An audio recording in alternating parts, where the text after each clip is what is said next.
Nah, bagaimana untuk mencapai kemakmuran suatu bangsa ya? Jadi kemakmuran suatu bangsa bisa diperoleh dengan menciptakan nilai tambah seperti saya uraikan tadi sebelumnya, atau dengan memanfaatkan sumber daya alam. Ada dua. Pertama dengan memanfaatkan atau dengan menciptakan nilai tambah. Artinya nilai tambah itu diciptakan oleh orang-orang yang berpendidikan. Ya nggak bisa kita membuat misalnya kita membuat apa namanya kita membuat poros, membuat roda gigi, membuat pesawat terbang, membuat kereta api, membuat sistem pengereman kereta api dan sebagainya itu diperlukan oleh orang-orang yang berpendidikan ya. Itu untuk menciptakan nilai tambah. Nah, tentu kandungan teknologi yang diciptakan itu tinggi rendahnya itu akan menentukan besar tidaknya nilai tambah. Nah, tentu saja nilai tambah yang gede itu diciptakan oleh orang pinter, orang cerdas, ya. Seperti orang-orang Jepang misalnya,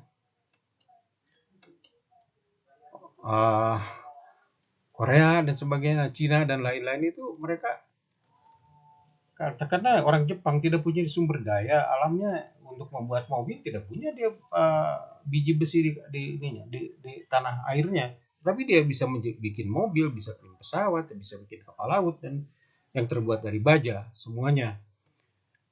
Uh, Juga dibuat dari apa namanya dari dura atau aluminium paduan ya. Nah, mereka bisa buat itu. Kalau kayak Jepang, aluminiumnya dari mana? Dari Indonesia, dari Asahan misalnya ya. Cigura-gura itu udah mungkin udah hampir mendekati 100 tahun di apa namanya di dimanfaatkan, diambil dari tanah kemudian dijadikan aluminium, aluminium dipadu lagi menjadi dura. Aluminium yang mempunyai kekuatan mendekati kekuatan baja, yaitu untuk bahan pesawat karena ringan, untuk bahan dan lain-lain. Sekarang itu mesin-mesin mobil aja terbuat dari uh, aluminium paduan ya, dari dura itu. Kemudian ada juga negara seperti Arab Saudi, negara negara Teluk itu makmur mereka, rakyatnya makmur karena apa? Karena mereka dikaruniai Allah uh, tanah yang mengandung minyak, gas, dengan material yang lain, sehingga mereka dengan menjualnya, dengan apa namanya mengeksplorasi itu apa namanya sumber-sumber tadi, dia atau dengan memanfaatkan sumber-sumber tadi dia bisa kaya. Pertama itu, kedua penduduknya sedikit. Nah ini ada dua. Nah ini dengan kita bagaimana?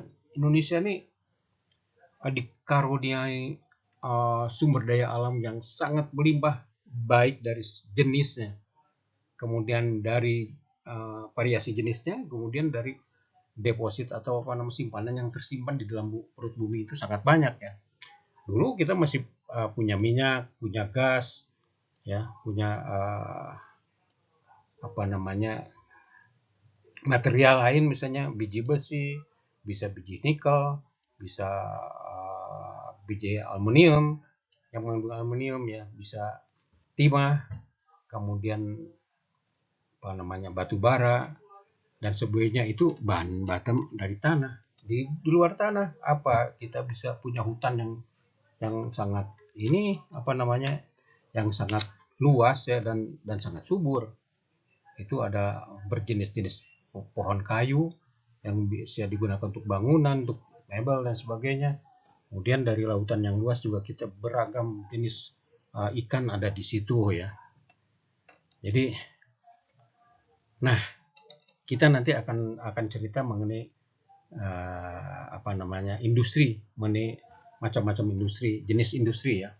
Nah itu yang saya ini kan bahwa kita itu sebenarnya bisa membuat misalnya katakanlah kalau kita bisa membuat pesawat, pesawat terbang banyak menggunakan aluminium, ya dural dan sebagainya. Kita bisa membuat mesin-mesin mesin-mesin untuk otomotif ya, mesin-mesin mobil dan sebagainya. Itu juga sekarang kan banyak digunakan dari aluminium. Uh, apa namanya? Anda lihatlah yang paling gampang motor mesin motor itu, mesin sepeda motor itu kan aluminium, casingnya aluminium semua itu.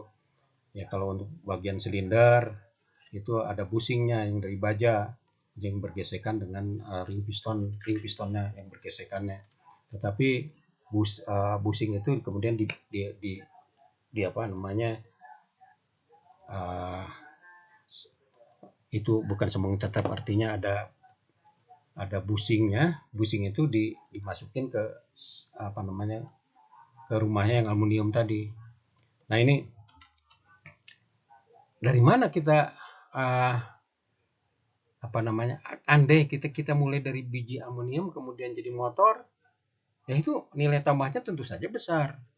Kemudian motornya, kalau misalnya produksi motornya banyak, produksi mesinnya banyak, itu tentu saja kebutuhan material aluminium itu sangat banyak.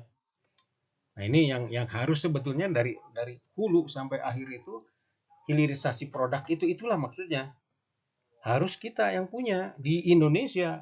Karena apa di Indonesia? Agar supaya uh, orang-orang kita itu, bangsa kita bisa kerja. Kalau orang berpendidikan kerja, lambat laun orang itu dengan setiap hari mengerjakan sesuatu yang berkecimpung di dalam produksi, maka dia akan menjadi ahli dalam sesuatu hal. Jadi ahli mobil, jadi ahli pengecoran, ahli pemesinan, ahli apa namanya pembuatan turbin dan sebagainya. Nah itu maksudnya seperti itu. Makanya saya selalu tekankan bahwa uh, nilai tambah produk itu harus ada di dalam negeri. Contohnya yang paling gampang lah, kalau misalnya sekarang kita membuat mobil ya, mobil listrik kan yang berperan itu, yang menentukan baik tidaknya itu dari baterainya. Baterainya terdiri apa? Baterainya itu kan dari bahan nikel ya, dari nikel, kemudian dari situ ada nikel, ada apalagi apa namanya bahan sumber utamanya. Nah kalau semua itu mulai dari tambang sampai jadi itu di kita, maka itunya panjang, apa namanya rantai produksinya panjang, artinya nilai kumulatif dari nilai tambahnya jadi besar juga. Penyerapan tenaga kerja juga akan jadi lebih besar, kita bisa apa namanya bisa berdikari di situ.